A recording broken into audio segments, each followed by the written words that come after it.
Editorial 301. Sí, ¿qué macana se mandó Milei? Milei se manda la macana, ¿sí? De defenderlo a Adorni y de seguir bancándolo a Adorni. ¿Por qué? Porque ahora la gente ya perdió la credibilidad que tenía de Milei. Y bueno, y esas son consecuencias, ¿por qué? También, porque también Adorni es como que le mandó un mensaje, soy parte de Milei, ¿sí? Todas esas cositas que los libertarios no quieren que uno hable. Pero bueno, es el tema del momento. Se tendrán que hacer cargo de todo lo que se le viene de ahora en adelante. Como también apareció Mauricio Macri. Mauricio Macri, sí, lo que yo esperaba, por fin, alguien presentable, alguien que tiene realmente contactos con el mundo entero, y que sabe hablar y que sabe no agredir, que todo lo hace por medio de hablar, de negociar, y hubiese sido un gran candidato Mauricio si lo hubiésemos dejado 4 años más. Pero bueno, viene por la venganza, como quien dice, ¿sí? Más allá de que la Libertad Avanza y el PRO tienen que estar unidos, hay un líder que ya no va más. Y está comprobado. Hay un líder que ya no va más, que le vació el bolsillo por demás a la gente, fundió comercio, fundió fábricas, hizo un desastre. Ese líder no sirve, ya está comprobado. Viene Mauricio Macri nuevamente. Bienvenido sea Mauricio Macri, ¿sí? Porque como también dice el dicho, ¿no? También no tendrían que pelearse, dejar un poquitito los egos al costado, porque el dicho dice, entre ellos se pelean, los devoran los de afuera. Perfecto. A nivel local, Pergamino, me llamó mucho la atención, mucho la atención, y a usted también, director, que ha visto doctores que se han manifestado en otros lugares, en otros medios, pero quejándose de la paga, que le pagan miseria, de que los hacen renegar demasiado y los desvalorizan mucho a los doctores. Y salieron ahí a la carga ya, bueno, a hablar, que la sociedad se entere cómo son las cosas. Nosotros el año pasado fuimos al hospital y destacamos la prolijidad del inmueble, la limpieza, todo lo que tiene un hospital, que nosotros nos llamó la atención y felicitamos al director del hospital en ese momento. Pero la salud se trata de otra cosa, director. Se trata de atender bien a los pacientes, y para eso necesitamos médicos, y necesitamos médicos bien pagos.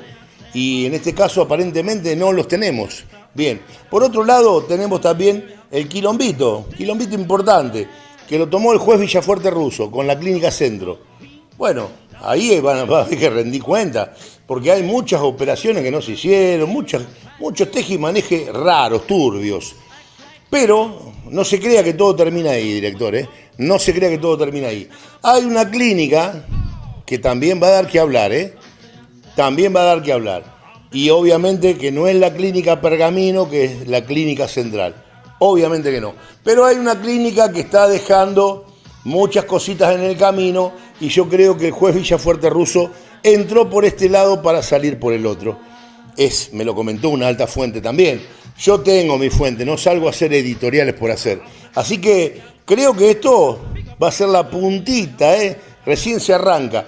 Pero van a quedar muchos en el camino, porque hay muchos vivos, piolas, que han operado gente que nunca se había operado, director. Mire usted. ¿Y eso a quién perjudica? ¿A usted, a mí, a los familiares de esas personas? No, a las instituciones.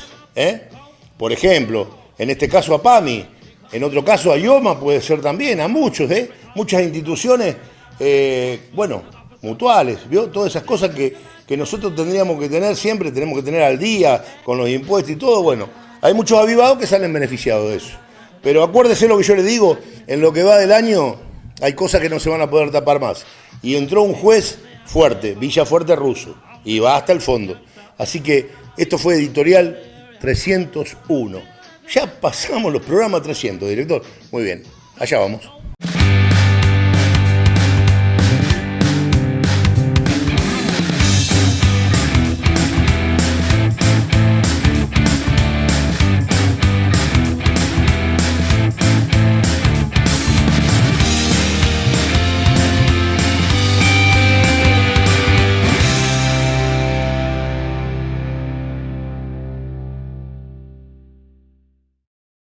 ...301 programa de Yo en la Barbería y algo más...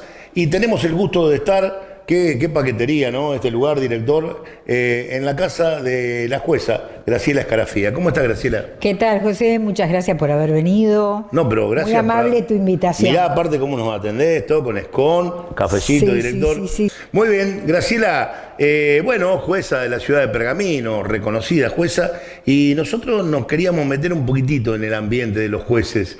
A ver, preguntarte lo básico, ¿qué tiempo lleva una persona de estudio, de trabajo, de perseverancia, todo para llegar a ser jueza en el caso tuyo, ¿no?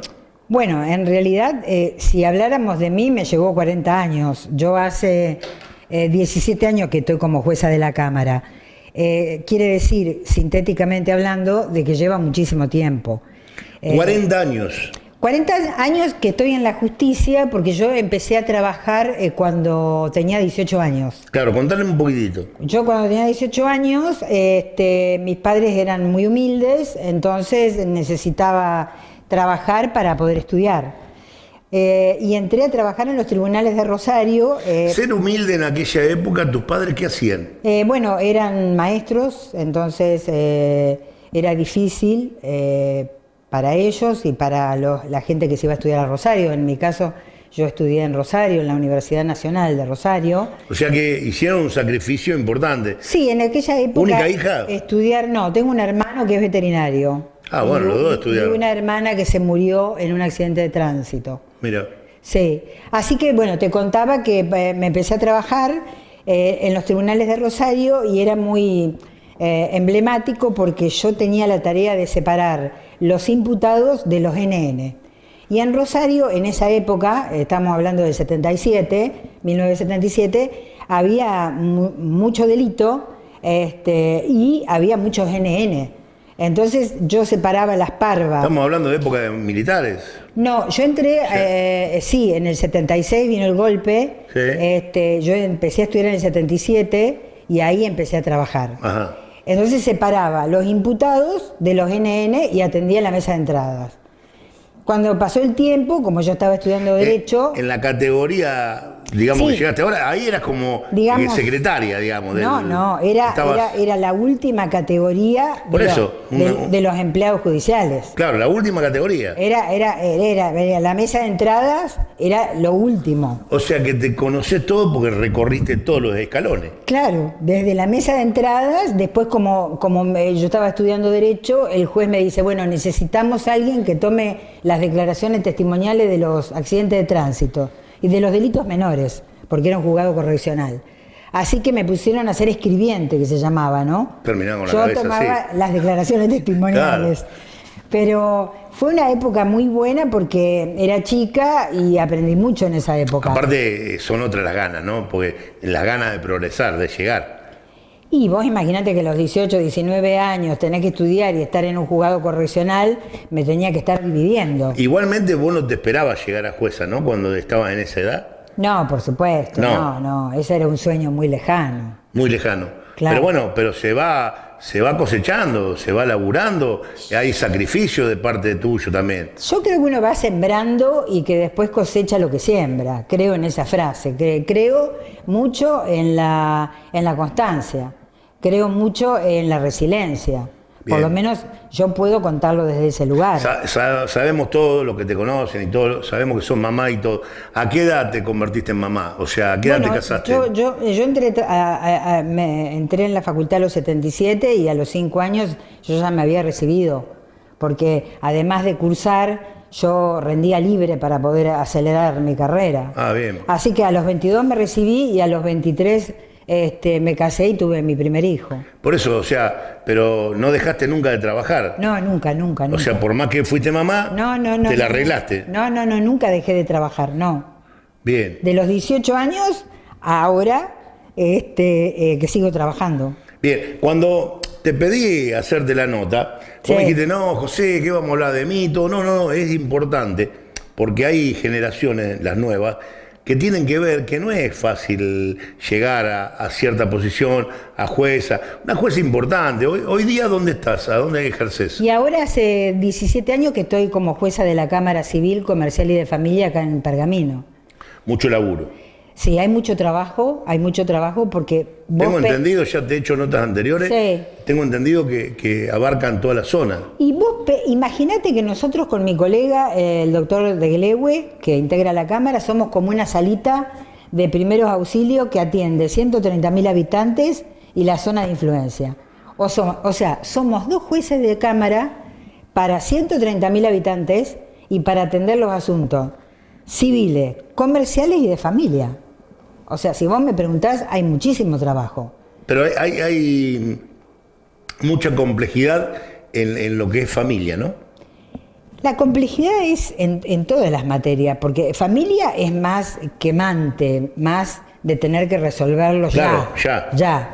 Pero vos tenés asuntos complejísimos como civil y comercial que hacen a la vida patrimonial de las personas, al que no le pagan un contrato, al que no le hicieron la escritura, al que tuvo un problema de estar en un organismo mal informado, por ejemplo, como deudor moroso y no era, al que no le dan la medicación, la obra social y que tiene que plantear un amparo. O sea, si la jueza tiene que resolver automáticamente, no puede esperar. Los jueces de Cámara tienen un plazo. Un plazo para resolver. Perfecto, o sea que no es que vos después lo atiendo esto, vos tenés... La Corte controla permanentemente si las sentencias están dictadas en el plazo. Bien. Permanentemente. Bien, para que la gente del otro lado se quede tranquila. ¿Viste también, cuando dicen la justicia es lenta? Yo quiero hacer una diferenciación en esto. Hay una época que estamos viviendo que es la época de la informatización, de la tecnología. Sí. Hoy los expedientes son electrónicos. O sea, vos te metés en la computadora y tenés el expediente, vamos a poner 0000, que está desde la demanda hasta la sentencia, todo electrónico. Y Graciela, que nació con la maquinita de escribir. Sí. Es así, ¿no? ¿Le costó mucho ese cambio tecnológico? No, porque fue un proceso. Es como que si a vos te costara pasar de los cospeles a tu teléfono celular. Nosotros somos una generación, los de 60, 70, que hubo unos cambios estructurales y además tremendamente violentos. Sí. Pasamos del cospel al teléfono celular, de la máquina Pitman a la computadora, pasamos del expediente escrito al expediente electrónico. Y parece mentira que fuese ayer lo de los cospeles, por ejemplo, con el teléfono, ¿eh? Sí. Por eso digo, es una generación... Es una buena comparación la que hace, sí, es verdad. Es una generación que tuvo que absorber muchos cambios. Y también, ¿sabes qué me gusta del ambiente tuyo, lo que te toca a vos resolver? Que un día hablábamos que ustedes tienen un hogar para chicos, para criaturas que quedan en situación vulnerable. Es eso, ¿no? ¿Cómo se llama el hogar? El hogar convivencial de Pergamino, del que tanto hemos hablado y vos en tus programas, por suerte, le diste muchísima importancia, es el hogar que hay en Pergamino, donde van los niños vulnerables y que tienen ahí una protección que es municipal y provincial, porque vive de los recursos del municipio, y de la provincia. Por eso, ¿y qué cantidad de chicos hay hoy en día? En este momento no sé, pero serán 20, 25, habría que ver porque van mutando. Pero estamos hablando de apenas nacen, de bebés, hasta 18 años. Te cuento, cuando el Servicio de Protección del municipio advierte que un niño está en estado vulnerable, sea recién nacido o hasta los 18 años, y dice no puede seguir con la familia de origen, con la familia biológica, el servicio municipal se encarga de rescatarlo. La protección lo rescata y se lo comunica al juez de familia. Es un mecanismo que funciona muy bien en cuanto a protección, ¿no? No hace mucho hubo una situación que el juez Mastorcho intervino, si no me equivoco, de 3 chiquitos muy vulnerables en un hogar que no era hogar, que no juzgo la fachada del hogar, todo, pero como que también posiblemente explotaban sexualmente. Los retiraron al toque, lo vi, en todas las páginas, en los diarios, los retiraron al toque y creo que cayeron en el hogar, me parece, si no me equivoco. Mirá, no conozco el caso, si hubo un retiro de la familia biológica habrá razones, esas razones deben estar fundadas, y si están en el hogar, justamente están en un estado de protección. Bien, y cae una criatura en ese hogar, ¿sí? ¿Quién le da la contención familiar, digamos? Porque es una familia el hogar, pasa a ser una familia. O sea, ¿quién los contiene? Aparte que vos sos responsable porque vos sos la jueza de los chicos, la que ampara a los chicos también. Sí. ¿Quién los contiene? Hay un grupo de gente muy bueno, que está la psicóloga, el asistente social, tenés un montón de gente especializada en niñez que los controla, los contiene, tiene empleados, el hogar convivencial. Cocineras, todo lo... Claro, sí, en la medida O sea, como una casa, pero en grande. Es una casa en grande y la gente puede hacer sus donaciones, la directora del hogar convivencial las administra. A ver, obviamente se le da un lugar donde descansar, donde dormir. ¿Habitaciones tienen, digamos así? Sí, sí. Bien, y una ducha. Se les enseña a higienizarse, acá se descansa, acá se levanta, se arma la cama, se les enseña, se los educa. Sí. Porque son chiquitos. El hogar convivencial es maravilloso, tiene un lindo hábitat para cada uno. Hay chiquitos que están enfermos y que tienen una contención especial, y toda esa gente está supervisada por el juez de familia. Pero eso es una obra buenísima, ¿eh? Sí. Eso es una obra buenísima, sí. Que yo siempre te toco ese tema porque hay que ser humano, ¿viste? Y ver que del otro lado hay chicos que están en situación totalmente desamparada. Sí, está bueno que Pergamino sepa, como población, que hay un hogar convivencial, que ahí están los niños vulnerables. Pero que inclusive desde ahí, se puede adoptar chicos también. Claro, desde ahí Mira. Los sujetos vulnerables son informados al juez de familia y el juez de familia, cuando hay un chiquito en condiciones de adopción, busca del registro de adopción. Porque hay gente anotada también. La gente se anota en un registro provincial de adopción. Hay gente que está años y años y años esperando. Ah, mira. Porque la gente en general prefiere niños más pequeños y por ahí los niños más grandes es más difícil que los adopten. ¿Pero se les enseña a trabajar? Sí, van a la escuela, tienen salidas. Ah, bien. La familia biológica los puede ir a ver. ¿Los puede visitar? Sí, en algunas condiciones sí. Siempre que hayan tenido un buen trato. Claro, digamos. La familia biológica los puede retirar para la Navidad, para el cumpleaños. Ah, mira. Los chicos no tienen todo el mismo régimen. Es de acuerdo a la problemática que tienen. Pero eso lo ven ustedes. Nosotros lo que hacemos es revisar con el juez de familia que lo que se decida respecto de los menores sea legal. Bien. O sea, bien. Si se otorgó una adopción, que sea un sujeto vulnerable, que los adoptantes estén inscritos en el registro, que tengan las condiciones que la ley pide.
El Vasquito, desde 1989, en la mesa de los pergaminenses. Amplia variedad en pastas artesanales. Ahora también precios minoristas y mayoristas en bebidas, vinos, whiskies y gaseosas. Atención personalizada. Instagram, El Vasquito Pastas. El Vasquito.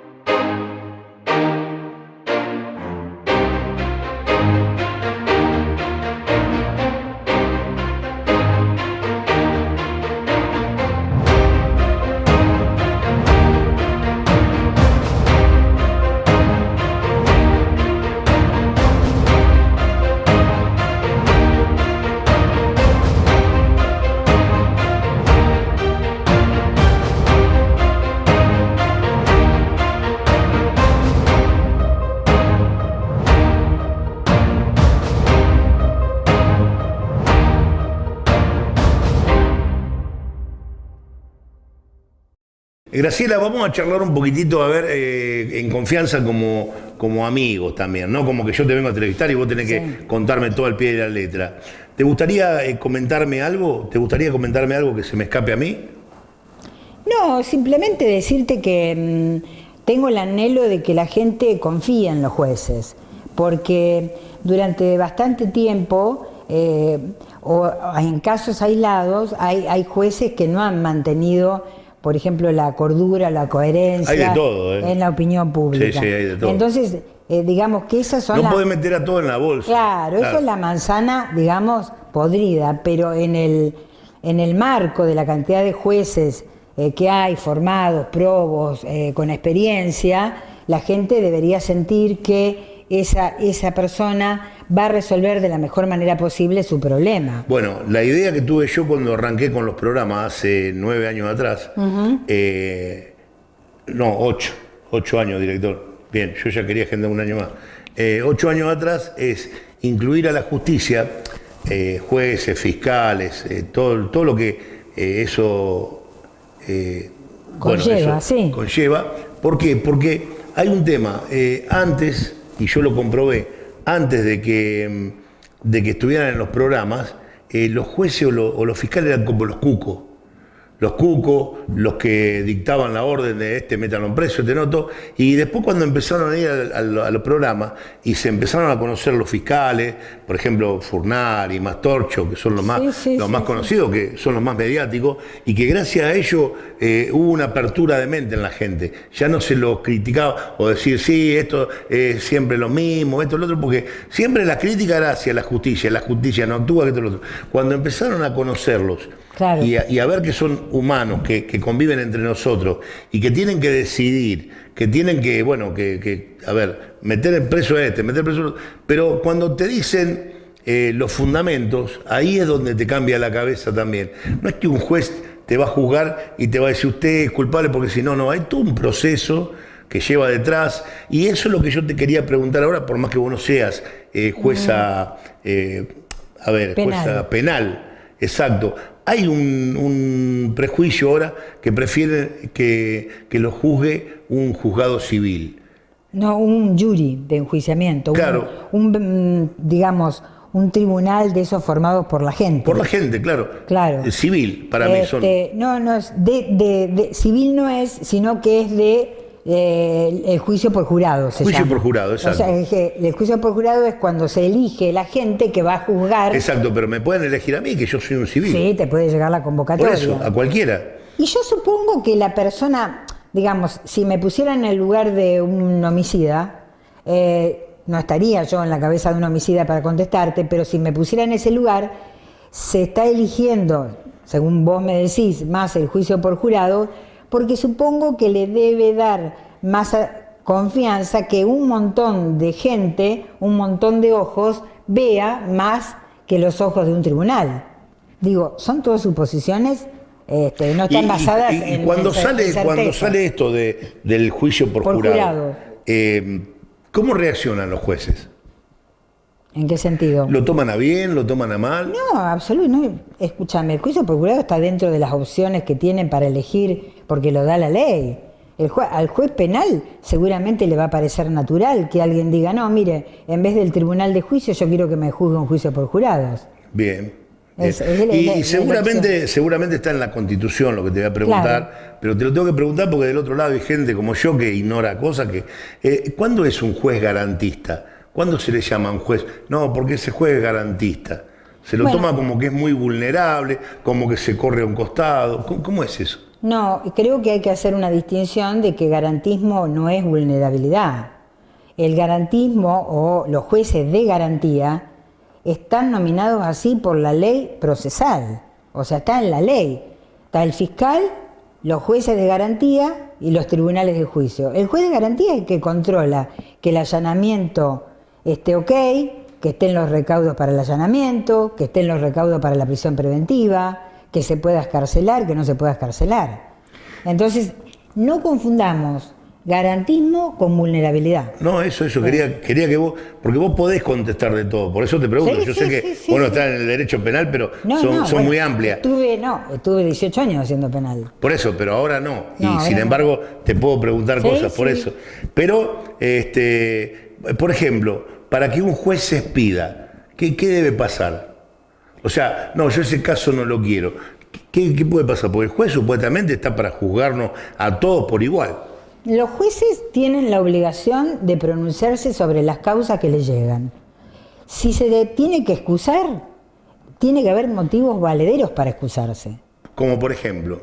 Tener una amistad íntima con frecuencia de trato, estar dentro del cuarto grado de ser consanguíneo, o sea, pariente. O sea que si el juez es amigo mío, directamente... No, pero la amistad no es un conocimiento, tiene que ser amistad con frecuencia de trato. Me explico, un amigo íntimo. Amigo íntimo. Claro, en un foro chico, si es por conocer, se conoce todo el mundo. Claro. Ahora, sí. Amistad, claro. Se trata amistad con frecuencia de trato, contado con los dedos de la mano. Pero ahí sí se tiene que expedir directamente. Ahí se puede excusar, sí. Excusar. Lo valora el juez. Lo que el juez no puede hacer es excusarse todo el tiempo. No, porque lo conozco, esto, lo otro. No, la ley dice claramente cuáles son las causas, y entre las causas, para no hacerlo engorroso, está esta que yo te digo, amistad, parentesco. Bien, ¿por qué te corres de lo penal? ¿Por qué me corrí de lo penal? Claro. No, lo que pasa es que yo... Porque tuviste 18 años. Sí, estuve 18 años en la Defensoría Civil Penal y después fui defensora general. Es más, hay una anécdota con Carlos Monzón. Sí. No me corrí, te quiero aclarar eso, no me corrí. Pero pará. ¿Me la contás? Sí, te la voy a contar. Eso pero no me corrí de penal. Yo me fui ascendida de jueza, por eso me tuve que ir de la Defensoría. Ah, bien. Me fui porque rendí para ser jueza. Bien. Pero no me corrí. En realidad fue un ascenso. Un ascenso. Sí. No, bien. La anécdota la Defensoría, que fueron muchos años, éramos 4 personas nomás. Era la doctora Sorsi, el doctor Raimundo, Juancito Gracia, que falleció. Sí, el fiscal, sí. Y las asesoras de incapaces. Éramos 6 personas nomás en aquella época. Y bueno, entre las obligaciones que teníamos los defensores oficiales era a ver los presos todos los meses. Y entonces íbamos a ver los presos, en aquella época íbamos con nuestros autos. Y bueno, la cuestión es que en esto de recorrernos la provincia era muy cansador, porque teníamos que ir a Junín, a San Nicolás, donde hay unidades penitenciarias en la provincia. Sí, recorrer. Pero cuando nos tocaba Batán, estaba Carlos Monzón. Así que ahí teníamos todo como un entusiasmo concreto, porque, bueno, Carlos Monzón era, ya sabemos, un boxeador. Exacto, un campeón mundial. Campeón mundial. Novio de Susana Jiménez, claro, sí, todo. La visita a Batán tenía ese condimento, ¿no? Que íbamos a ver todos los presos que teníamos, pero que nos encontrábamos con Monzón. Y estaba Barreda también. Ah, ya estaba... Estaba Barreda. En una época estaban los dos, estaba Monzón y estaba Barreda en la visita. Y Monzón, bueno... Por eso, pero eso está bien, te atrae porque vos decís, che, este loco el desastre que hizo Barreda. Y vos después lo veías ahí, era un viejito, tranquilo, qué sé yo, me parece, no sé. Yo cuando era defensora, miraba a los presos desde mi lugar de defensora. Yo los tenía que defender. Entonces, a ver, yo lo miraba a Barreda desde el lugar de que había cometido un delito y que estaba perseguido por la ley. Claro, pero parecía un viejito indefenso si lo miraba normalmente, digamos. Y había hecho un desastre, una masacre el tipo. Sí, era un homicida total y de hecho fue condenado, fue condenado a prisión perpetua, ¿no? No me acuerdo, pero el defensor de él era un defensor oficial de La Plata, de Barreda, que ahora ya está jubilado. Pero sí, no nos olvidemos de esos crímenes porque él mató a la familia completa. ¿Llegaste a conocer a Robledo Puch? No, a Robledo Puch no, porque Robledo estaba en una cárcel en Devoto.